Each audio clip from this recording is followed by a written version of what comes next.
sur le fait d'être nommé forcément entraîneur de l'équipe féminine du HAC. Je dirais beaucoup de fierté déjà, parce que je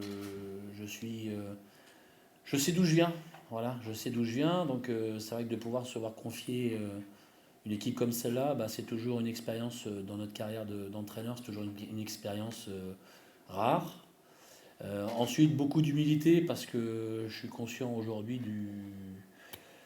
de la tâche. Hein. Je suis conscient aujourd'hui du travail qu'on a à accomplir. Donc forcément, je le prends comme toute personne, tout entraîneur qui prend une équipe en cours de saison et puis qui doit préparer la suite.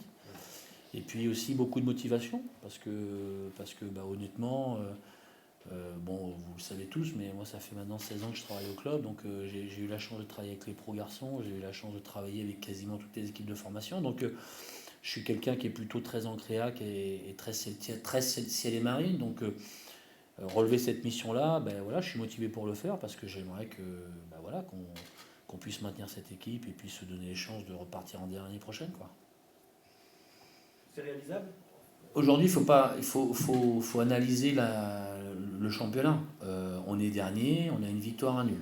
Voilà, avec une première année en D1, je pense qu'il y a un élément qu'il faut bien maîtriser, c'est que dans le football féminin, il y a quand même un niveau très très important entre le régional et le niveau national, donc D2.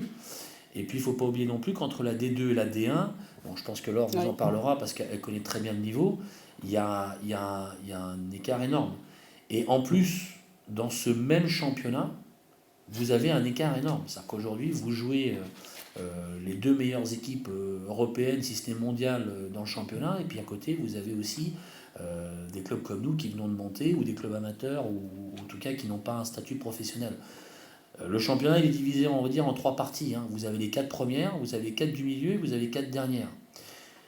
Nous, on est conscient qu'aujourd'hui, le maintien, il va passer par des bonnes performances sur les 4 dernières, c'est-à-dire les adversaires directs. Donc, il va falloir qu'on soit bon sur ces matchs-là. Il va falloir qu'on soit forcément, qu'on grappille des points peut-être contre les 4 du milieu.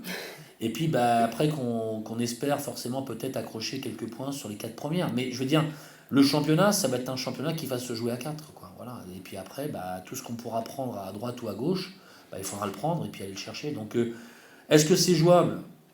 En tant qu'entraîneur, je vous dis oui, parce que moi aujourd'hui je suis quelqu'un d'optimiste. Donc aujourd'hui, je ne vous dis pas, non, de toute façon, aujourd'hui on va travailler dans le vide. Donc non, on va travailler pour aller chercher ces points. Est-ce qu'aujourd'hui l'effectif peut le faire? Eh ben, c'est tout l'enjeu des prochaines semaines. C'est ce qu'on est en train de travailler actuellement. Redonner confiance aux joueuses et redonner la capacité à peut-être croire en leur potentiel et croire en leur équipe. Voilà. Et puis, après, vous savez comment le football est irrationnel. Donc aujourd'hui, moi, il y a une chose dont je suis certain, je suis sûr et certain, c'est que on va faire les choses très professionnellement et on va bien travailler avec elles. Je ne dis pas que ce n'était pas le cas, hein. C'était le cas, ils ont bien travaillé aussi, hein, bien entendu. Mais aujourd'hui, on va bien travailler avec elles. Et après, vous savez comme moi, le football est irrationnel. Donc le football, vous pouvez bien travailler, avoir des mauvais résultats, des fois moins bien travailler et avoir des résultats. J'espère que les résultats viendront valider le travail et ce qui aura été mis en place. Voilà. Le premier levier, c'était sur le staff. En fait, l'idée, c'était alors, je dis tout de suite, hein, très clairement, hein, j'ai aucun problème avec le staff précédent. Hein. Aujourd'hui, c'est des gens que je côtoie tous les jours, j'ai aucun souci là-dessus. Mais il me paraissait très important de travailler avec des gens qui me connaissent et que je connais. Pourquoi? Parce que les 3 premiers matchs sont super importants et malheureusement, on n'a pas le temps de se roder. Il faut qu'on soit opérationnel tout de suite. Autant quand vous êtes sur une préparation du mois de juillet, vous avez le temps de vous roder en staff, de vous connaître, de vous apprécier, de définir un peu vos orientations de travail, etc. Là, dans 15 jours, on est déjà dans le premier match de championnat. Quoi. Donc moi, j'ai besoin d'avoir des gens avec qui je travaille, que je connais, qui me connaissent. On se comprend tout de suite. Dès que je dis quelque chose, dès qu'on met quelque chose en place, tout de suite, on sait de quoi on parle, on sait. Donc ça permet de gagner du temps. Voilà. Donc le premier levier, c'est ça. Et puis en même temps, quand vous changez aussi des fois de staff, c'est aussi changer peut-être d'autres têtes, d'autres discours, d'autres façons de faire. Et ça peut peut-être des fois recréer une espèce de dynamique. Voilà, c'est comme ça. Vous savez très bien, quand on change d'entraîneur, c'est pas parce que l'entraîneur il est pas bon. Hein. On change d'entraîneur des fois ou de staff parce que des fois ça permet de créer des fois une autre dynamique, d'autres leviers. Ça permet de peut-être rebrasser un peu les cartes au départ.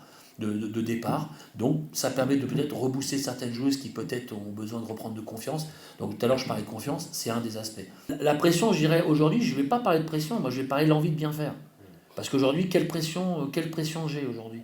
Aujourd'hui, on est dernier, la pression de dire on peut essayer de mieux faire, on va essayer de mieux faire. Ouais, ça je vous dis d'accord. Maintenant, de dire aujourd'hui la pression, on va descendre. Bah non, je vois pas les choses comme ça. Mais de toute façon, aujourd'hui, quand vous récupérez que ça, bah vous devez aussi l'envisager. Hein. Faut pas se voiler la face. Hein. Faut être lucide. Hein. Comme je disais tout à l'heure, il faut être humble par rapport à la situation. Voilà. Maintenant, moi, je vois les choses positivement. Et oui, j'ai la pression de bien faire. J'ai envie de bien faire les choses. J'ai envie de bien faire les choses pour deux raisons, pour trois raisons. J'ai envie de bien faire les choses pour les filles, parce que j'ai envie qu'elles prennent du plaisir aux séances d'entraînement.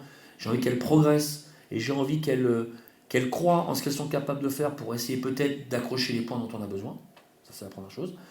J'ai envie de bien faire pour le club, parce qu'aujourd'hui, n'oubliez pas qu'il y a encore 6 ans, on n'avait pas de section féminine au club. En 6 ans, on est passé d'un statut de 10 joueuses qui s'entraînent en salle à une équipe en D1 féminine. Faut le mesurer. On est le HAC et aujourd'hui, il faut le mesurer. On va quand même aujourd'hui, on est quand même dans un championnat, on est au plus haut niveau national. Et puis, j'ai envie honnêtement, j'ai envie de le faire, de bien le faire aussi pour le président, parce que c'est un projet qui lui tient à cœur et il a aidé beaucoup, il a contribué beaucoup à l'évolution du dossier de l'équipe. Donc aujourd'hui, bah, si demain on peut arriver à sauver l'équipe, bah, ce serait aussi la récompense de tout ce qui a été mis en place.